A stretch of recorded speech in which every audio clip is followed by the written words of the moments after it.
Hello అండి. Welcome back to ఆస్ని Sudhakar వ్లాగ్స్‌కి స్వాగతం అండి. శ్రావణ మాస పనులైతే మొదలు పెడుతున్నానండి. అంతకుముందే పిల్లలనైతే స్కూల్ పంపేసి ఇంట్లో పనైతే చేసుకుందామైతే అనుకుంటున్నానండి.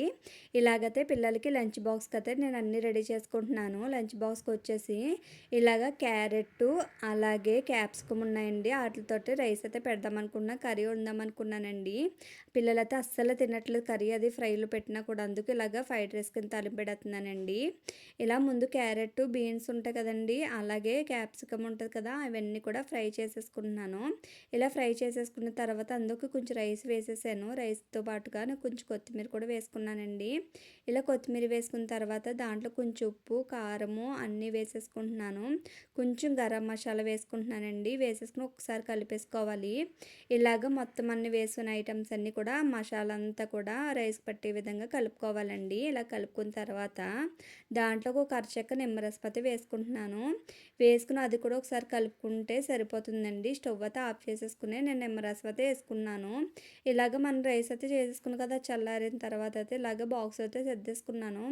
ఉప్మా అయితే చేశానండి. టిఫిన్‌కి పిల్లలకైతే తినిపించేసాను. నాకైతే సెపరేట్‌గా ప్లేట్లు అయితే పెట్టేసుకున్నాను పిల్లలు ఇళ్ళకి తిందామని. ఇలా అయితే స్నాక్స్ బాక్స్ అలాగే లంచ్ బాక్స్ అన్నీ కూడా రెడీ చేస్తానండి. లంచ్ బ్యాగ్ అయితే సిద్ధం చేస్తాను కదా! అలాగే పిల్లలు కూడా రెడీ అయిపోయారండి. రెడీ అయిపోయి కూర్చునున్నారు. ఇంక టైం అయిపోయిందని ఇంక వాళ్ళ డాడీ అయితే తీసుకెళ్ళిపోతున్నారండి కిందకి. ఇలా తీసుకెళ్ళిపోయి బండి మీద అయితే వెళ్ళిపోయారు. వాళ్ళు వెళ్ళిపోయిన తర్వాత అయితే ఇలా పిల్లలిద్దరు వెళ్ళిపోయిన తర్వాత అయితే బట్టలయితే ఉతికానండి. చూస్తున్నారు కదా! ఇలాంటి బొమ్మలు ఉంటాయి కదా! పిల్లలు ఆడుకునే బొమ్మలు కూడాని చాలా మురికి చేస్తారండి. అవన్నీ కూడా ఉతికేసి ఆరబెట్టాను.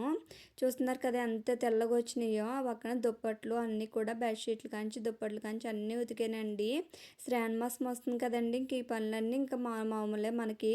ఇలాగ శ్రావణ మాసంలో ఎవరెవరు క్లీన్ చేసుకుంటున్నారో, ఫస్ట్ వారం చేసుకున్నారా? లేదంటే సెకండ్ వారే శ్రావణ మాసం పూజ చేసుకుంటున్నారా? అనేది కామెంట్ సెక్షన్‌లో కామెంట్ చేయండి. నేనైతే సెకండ్ వారం ఉంటది కదండీ! శ్రావణ శుక్రవారం అయితే ఆ రోజైతే చేసుకుంటున్నానండి. అందుకు అన్నీ రెడీ చేసుకుని, అన్నీ పులుముకుని, అలాగే కిచెన్‌లో అన్నీ కూడా సర్దుకుంటున్నాను. కర్టీన్స్ కాంచి దుప్పట్లు, అలాగే బొంత తొడుగు ఉంటాయి కదండీ! అవి కూడా అన్నీ కూడా ఉతికేసాను. కింద వచ్చేసి ఇలా పిల్లో కవర్స్ అన్నీ కూడా తీసేసి, పిల్లో అన్నీ కూడా బయట ఆరబెట్టానండి. అలాగే చైర్స్ అన్నీ కూడా నీట్‌గా కడిగేసుకుని బయట ఆడితే పెట్టుకున్నాను. ఇలాగ మా అంత పని అయిపోయింది కదండీ! ఇంకా హస్బెండ్ అయితే డ్యూటీకి వెళ్తారు కాబట్టి ఆయనకి క్యారేజ్ ఉండాలి కదా! అందుకు మార్నింగ్ క్యారెట్టు అలాగే క్యాప్సికమ్ అన్నీ ఉన్నాయని చెప్పాను కదండీ! ఇంకా అవే కర్రీ కింద వండేద్దాము అని ఇంకా అన్నీ రెడీ చేసుకుంటున్నాను. అలాగే రసం ఉందండి. రాత్రి చేసింది. రసం అయితే ఉంది. ఆ రసంతో పాటుకి కర్రీ వేసి తినేస్తే సరిపోతుంది కదా!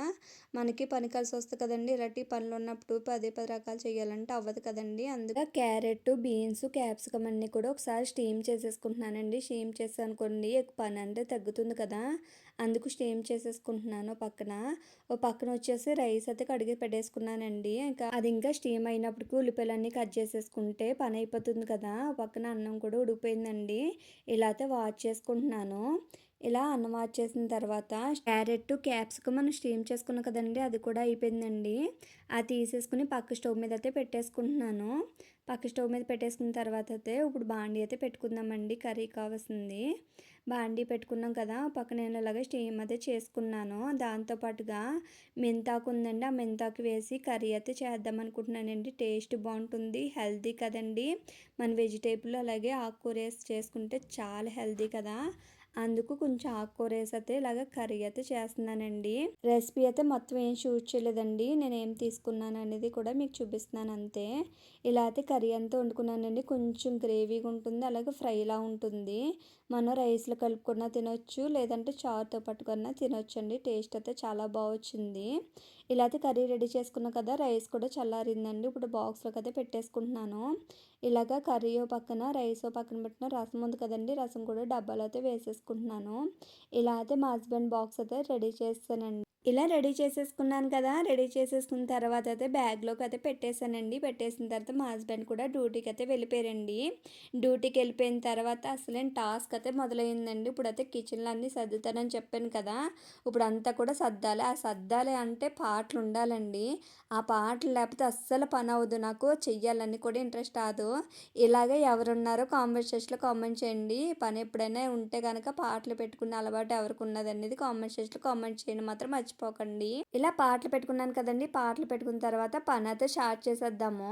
ఇప్పుడు కిచెన్‌లోకి వచ్చేసాను కదండీ! ఇంకా వంట అయితే చేశాను కదా! ఆ గిన్నెలన్నీ పడతాయి కదండీ! ఇంకా ముందు ఆ గిన్నెలు తోమేసి అంతా క్లీన్ చేసిన తర్వాత అయితే కిచెన్‌లో పనంతా కూడా మొదలెడతానండి. చూస్తున్నారు కదా! గిన్నెలయితే ఉన్నాయండి. అన్నీ ఊడ్చేసి సింక్‌లో అయితే పెట్టేసేయాలి. ఒకటొకటి తోమేసుకుంటా అన్నీ కూడా క్లీన్ చేసేసుకున్నానండి. క్లీన్ చేసేసుకొని ఇలా గిన్నెలన్నీ తోమేసిన తర్వాత అయితే కిచెన్ క్లీన్ చేయడానికైతే వెళ్తున్నానండి. ఇక్కడ ఏమి క్లీన్ చేయట్లేదండి. వన్ బై వన్ ఒక్కొక్క కబోర్డ్ తీసేసి క్లీన్ చేసేసి తుడిచేసి పెట్టేద్దాం అనుకుంటున్నాను. మొన్నే క్లీన్ చేశానండి. తోమిదైతే ఏది లేదు. అన్నీ నీట్‌గా ఉన్నాయి కాబట్టి తోమిదేం లేదండి. ఇలాగైతే మొత్తం క్లీన్ చేసేస్తున్నాను. క్లీన్ చేసి ఏ కబోర్డ్ తీసేసి తుడిచేసి ఒకసారి పెట్టేస్తే సరిపోతుందండి. చూస్తున్నారు కదా! ఇలాగైతే క్లీన్ చేసేసాను పై కబోర్డ్ అంతాని. ఇలా చేసేసిన తర్వాత కింద కబోర్డ్ కూడా సేమ్ అలాగే తీసి పెట్టానండి. ఇలాగ దేని దాన్ని తీసేయడం వల్ల పని ఎక్కువ ఉండదని, లేదు అని అంటే ఇయన్నీ తీసుకెళ్ళి కిచెన్‌లో పెట్టామంటే ఒక 2 డేస్ అయితే కంపల్సరీ పట్టేస్తుంది.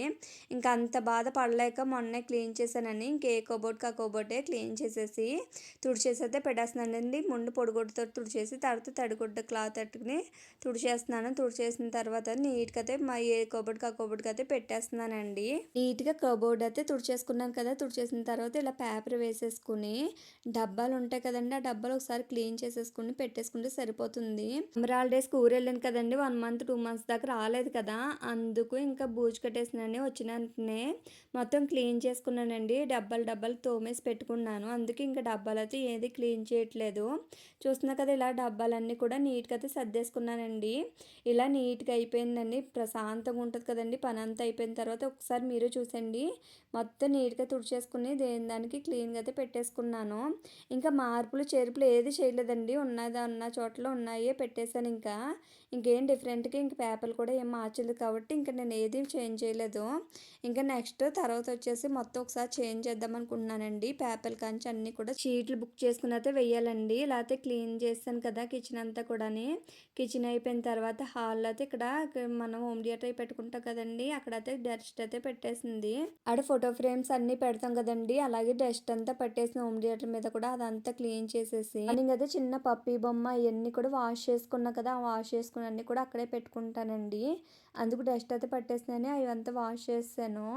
చూస్తున్నా కదా! ఇక్కడ అంతా క్లీన్ చేసేసాను. క్లీన్ చేసిన తర్వాత అయితే ఫోటో ఫ్రేమ్ ఉంది కదండీ! ఆ జోష్ పాపది 1 ఇయర్ ఉన్నప్పుడు వాళ్ళ అత్త అయితే గిఫ్ట్ ఇచ్చిందండి జోష్ పాపకి. చాలా బాగుంది కదా! ఆ ఫోటో ఫ్రేమ్ కూడా చాలా డస్ట్ ఎట్టేసిందండి. అదంతా కూడా క్లీన్ చేసుకొచ్చాను. తర్వాత వచ్చేసి విండోలోని బయట నుంచి చాలా డస్ట్ వచ్చేస్తుందండి. ఆ మెష్ ఉంది కదా! ఆ మెష్‌కి అంతా చాలా డస్ట్ అయితే అంటుకుపోతుంది. ఇంకా ఇలాగా బూజు కర్ర ఉంటది కదండీ! ఆ కర్రతోటి ఇలా మొత్తం అంతా డస్ట్ అంతా దులిపేసుకుంటున్నాను. మార్నింగ్ అయితే కర్టెన్స్ కూడా అన్నీ వాష్ చేసేసుకున్నా కదా! అవి కూడా పెట్టేసుకోవాలండి. అవి ఇంక తర్వాత పెట్టుకుంటాను. మార్నింగ్ పప్పీస్ కూడా వాష్ చేసుకున్నాను కదండీ! అవి కూడా ఆరిపోయినాయి. తీసేసైతే అక్కడ పెట్టేసుకుంటున్నాను. కర్టీస్ అంటారు ఇంక తర్వాత నైట్ ఇంక అన్ని పనులైతే తర్వాత చేసుకుంటానండి. ఇలా అన్నీ పెట్టాననుకోండి ఇంక బోర్‌గా ఫీల్ అవుతారు కదా! అందుకే ఇంకేమీ లేదండి. ఇంతటితోటే బ్లాగ్ అయితే కంప్లీట్ అయిపోయిందండి. ఇలా అయితే నేనైతే క్లీన్ చేసుకున్నాను. మీరు క్లీన్ చేసుకున్నారా లేదని కామెంట్ సెక్షన్‌లో కామెంట్ చేయండి. ఈ వీడియో నచ్చితే సబ్స్క్రైబ్ చేసి లైక్ చేయండి. Thank you.